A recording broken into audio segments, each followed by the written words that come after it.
If you think about buying a graphics card today, you only really have two real choices, AMD and of course Nvidia, because we're not going to put Intel in the equation just yet. But during the turn of the 21st century, things weren't always like that. Matrox is a company many of you will have heard of, and most of you will likely remember. And for those of you that don't, well, this is essentially the card that sealed the deal for them, that deal being the death of the company. The Matrox G550 is probably one of the biggest misunderstandings in the graphics card world ever, and is essentially the card that killed Matrox in the consumer market. The card itself is based on the Condor architecture, which also featured the G45, which was something we'll be touching on later. It came with 2 pixel shaders, 1 vertex shader, 2 TMUs, and 32MB of DDR RAM, clocked in at a slow 166MHz. The core of the card is also clocked in at a nice and low 125MHz, another issue that we'll also be looking at. Released at a rather appealing $125 or 75 English pounds, it was nothing to laugh at considering some of the API support it boasted, once again something we'll be discussing later on.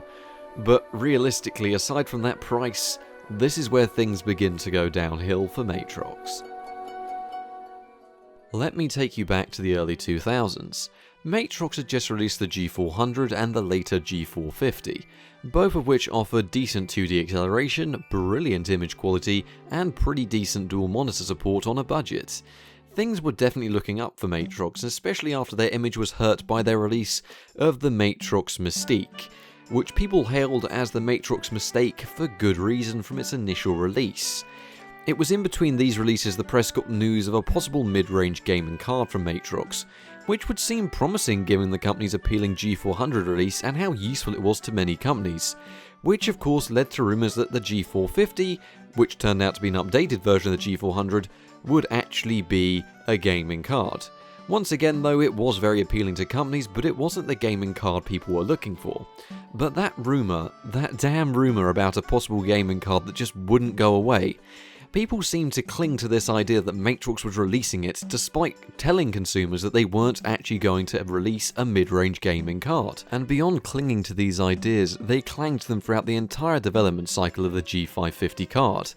And with how Matrox convinced the world that dual monitors didn't necessarily need to cost you an arm and a leg, it wasn't surprising that people were clinging to this idea so hard, as they were expecting something big from this company, as well as their EM bump mapping, which created some real depth to water, which is pretty good looking stuff for DirectX 6. There were high hopes for this gaming card. So as the world learned it would be a DirectX 8 based GPU, possibly aimed at a new market, anticipation continued to grow. And what did they have to lose with the success of the G400 and G450? The third time is the charm, said the marketing team. But as the release of the G550 grew closer, this didn't appear to be the case at all. The chip itself is a replica of the G450 with only minor differences, and it utilised the mediocre 64-bit memory bus, which was already an issue as the chip was bandwidth limited to hell, which turned into a bottleneck for the 3D performance. But you kind of see where this is going. It didn't cripple the business side of things, which is where the card was really aimed at. It was also an issue that the card took a similar rendering style from a decent Nvidia card, the very capable GeForce 2 GTS, capable of applying 2 textures to every pixel within 1 clock. Quite useful for business applications that it was designed for, but due to the bandwidth bottleneck, in gaming it made virtually no difference to the G450 whatsoever. Another piece to add to the confusion was that the card was technically qualified as a DirectX 8 capable GPU, as it contained a vertex shading unit, which worked as intended. But the other TNL function, which was apparently built in the hardware, was only applicable for one application, which was a palette skinning tool that saw very little to no usage during its lifetime. So once again, not very useful in the gaming world, but to businesses it could be somewhat useful in terms of modelling, not that it ever really did last too long. So we've sort of established what went wrong. It was a decent business card that hyped up people too much for what it really was, and people got confused based on their own misconceptions and a sense of hype that shouldn't have really existed. But those people that ended up with these things running in their systems full time, what was it actually like for them? Well, the card has no form of cooling other than a lovely piece of aluminium on the front, which, to fit in with the reviewers of the time, is the pinnacle of silence for a lump of metal. It does have two display outputs, which, as mentioned earlier, is a large factor when it came to buying the card, and the screen image quality is very nice, even on a modern 1080p IPS panel. As with some older cards, outputted image is technically not too good, and can be a large deciding factor when it came to picking ones up. One of the other main factors was actually driver support, as trying to find some drivers that actually enabled D3D acceleration proved rather hard, harder than I actually imagined it would be, as all the drivers available from the Matrox G550 page don't offer up-to-date direct 3D features, but do work well when it comes to software acceleration and 2D acceleration, likely because these things are targeted strictly towards dual monitor support for businesses, so running 3D applications on these is likely not required. And if it was, they would have expected the technical people to know to use older drivers. But eventually, after finding some drivers that did work, we did manage to get full 3D acceleration. You do have to go back through the back catalogue of Matrox powered drivers to ensure you can find something that will work, as it's remarkable the level of driver support these things have, and it's definitely something that I could see being a large selling point for the people that did actually need these for businesses, as eventually when you do find the drivers you need, you have everything running from Windows 7 all the way through to Windows XP and 98 and pretty much any operating system you need. So chances are you could get this running on Windows 10 by using the latest drivers, or could go back to a DOS era machine and still use the same card. So in terms of backwards compatibility, Matrox has really got it sorted. In terms of actually gaming on the card, well, if you want to use anything more than the release day drivers, then driver support for direct 3D acceleration is a little bit hit or miss with some releases, so you do have to trawl through them all to try and find the latest up-to-date ones that will work with D3D acceleration on an OS that isn't Windows 98. The actual desktop usage with this card with one monitor alone was definitely more than usable. The GPU was very much the weakest thing in the system, as I'm using the Pentium 4 test bench that I made in a video ages ago, and it was sort of called the £5 Retro PC, and I really enjoyed that video, so I'll link it below. But everything from general web browsing to the use of applications worked fine, and considering it was a business card, it does everything business related absolutely fine. I mean, I got around to installing some new games from GOG, updating everything I had on the PC, and getting another bunch of games installed on Steam. So navigating around XP, doing everything like that, and it was a pleasant experience, and I can't complain because that's really what the card is for. But after having gone through the effort of installing all these games and software, and verifying the card did actually work absolutely fine for what it was intended for, just how bad is this card in terms of gaming? What does run on it, what doesn't work, what does? You know, we need to find out, should this card really be blamed as the card that killed the company, as history has so kindly deemed it to be.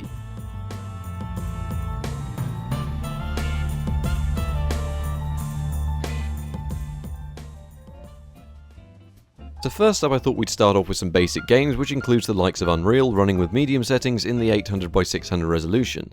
The game was tested with a small bit of the campaign and then some multiplayer action later on, with an average calculated between the two. Realistically, the performance between them was virtually the same, and you could always claw back a few more FPS by changing some of those settings downwards, but even so I felt that this was the best way to play the game on the card. And although it's not ideal, but considering the card can actually play the game, it isn't half bad. Realistically though, the card is a business card from 2001 and is beat by most of the budget cards from 2001, so I'm not exactly going to claim that this performance is great.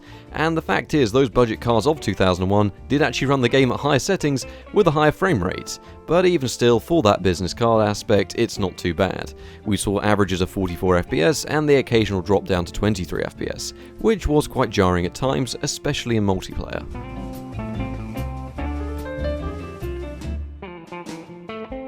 Half-Life was a similar story with the 800x600 resolution while using the direct 3D renderer and the disc release of the game, due to the poor performance associated with the Steam version on older systems.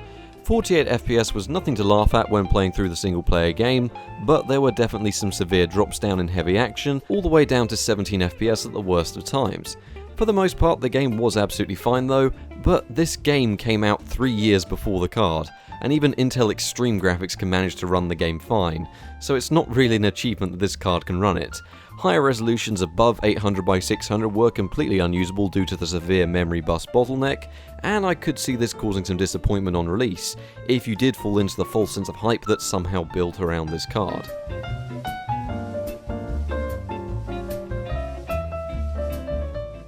While running a custom server on another PC, I thought I'd try and join a LAN game and see how this PC holds up when running Team Fortress. And of course this is an older release due to the poor performance seen on the Steam version, which runs in single digits, so I kinda did have to use this if you wanted to get a moderately competitive experience, if not too much was happening.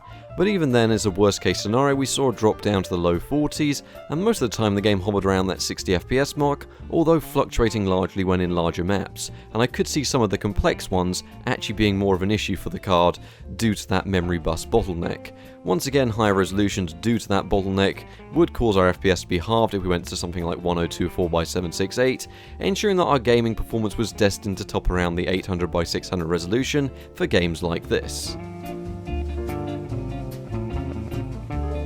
Mount & Blade Warband is a prime example of what can go wrong with a card like this, despite only requiring DirectX 7, as this card is actually compliant with DirectX 8 apparently, but it's not since we know it missed those required features. So the furthest I could trick the game into running was actually getting to the start screen, which promptly followed by a nice set of errors, a black screen, programs being dragged around the screen, and then of course a nice flashback to a clean desktop. So games like this are completely out of the question when it comes to running them on the Matrox card, which could have been an issue with games at the time, as you're really limited on what games will even start on a card like this. It really limits you to some early 2000s and of course 90s releases. Now where the card actually shines is in terms of 2D titles, which is where the card would have been expected to perform well given that it was designed for 2D acceleration in businesses, and games are sort of the same boat where it does work extremely well. Oddworld's Abe's Odyssey utilises not only the 2D gameplay, but ran at a locked 30 FPS, but also features video playback, which the card powered through absolutely fine. The game looked decent, and the on-screen quality was helped by the fact that the card doesn't actually give a bad image output on screen. And of course it didn't suffer any abnormal slowdown aside from the momentary frame drops during transitions, but even then that was only down to a small drop of 27 FPS. So for this type of game, common for a business card to probably see ran on it at least once in its life, it's pretty much expected to run well. Finally bring us round to the last of the games, which is another game the Matrox card should excel at, and to no one's surprise the card did absolutely fine at. It is of course my variant of Civ with the most hours in it, the legendary Civ 3, which worked absolutely fine on this PC due to the 2D nature of the game, but it is still capped at our monitor's refresh rate of 60Hz, which means that we saw an average FPS of course 60 FPS, but we did still see some drops when going to advance the turn, hence the lower minimum figures than what you might expect, but the game did actually run absolutely fine.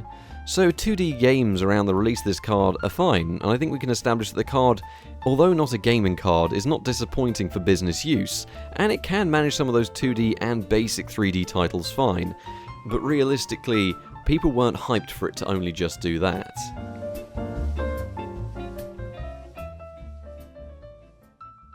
So in conclusion, once again, the Matrox G550, a misunderstanding that delivers exactly what they said it would, but hardly competes against any of even the modest hype that was built up around it. The misconceptions being formulated around its release really did help lead to its demise, due to how poorly the card compared to the offerings of the time, and with Nvidia and ATO releasing their respective Quadro and Fire Pro cards, it was only so long before Matrox actually needed to expand to other areas. So the next release after the G550, namely the Parhelia, was so unsuccessful due to numerous factors that it was overshadowed within months, and people just didn't trust a company to release a high-end gaming card given the Matrox mistake and the G550 itself, which was hyped to be a gaming card by no one except fans of the company. The company was revered for poor gaming performance twice in the past and it just wasn't enough. The G550 itself is a very competent business card, but even then, when we analyse what it was good at business-wise, there's not much more it can do over the G450 or even the 2-year-old G400. Sure, support is good, but so is it on the other cards, and I mean, yes, you can get away with using multi-monitor, which is a whole point of it, but even then, the other cards could do multi-monitor. It's just the fact that the release of this card confused too many people, leading to a Matrox's eventual demise.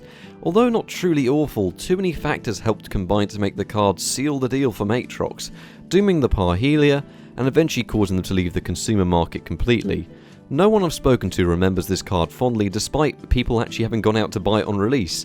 Even those that are in businesses don't exactly think it was a remarkable card. I tried overclocking it and I just couldn't get it to budge at all. There's nothing I can recommend about this card that's better than any competitors of the time, or even the pre-releases of it. There's just nothing to actually make this card stand out, and realistically, I'd have to admit that we now know this was the card that truly doomed and eventually killed Matrox. Good night. So finally, I'm back to making videos, and I'm going to be streaming more, and there's going to be tons more content coming on the channel, so I hope this video, although brief, was definitely interesting, and gave you guys a little bit more basic information about Matrox, as I'd like to investigate them more in the future. Don't forget you can support us over on Patreon for more behind the scenes content, and always like and subscribe for more videos like this.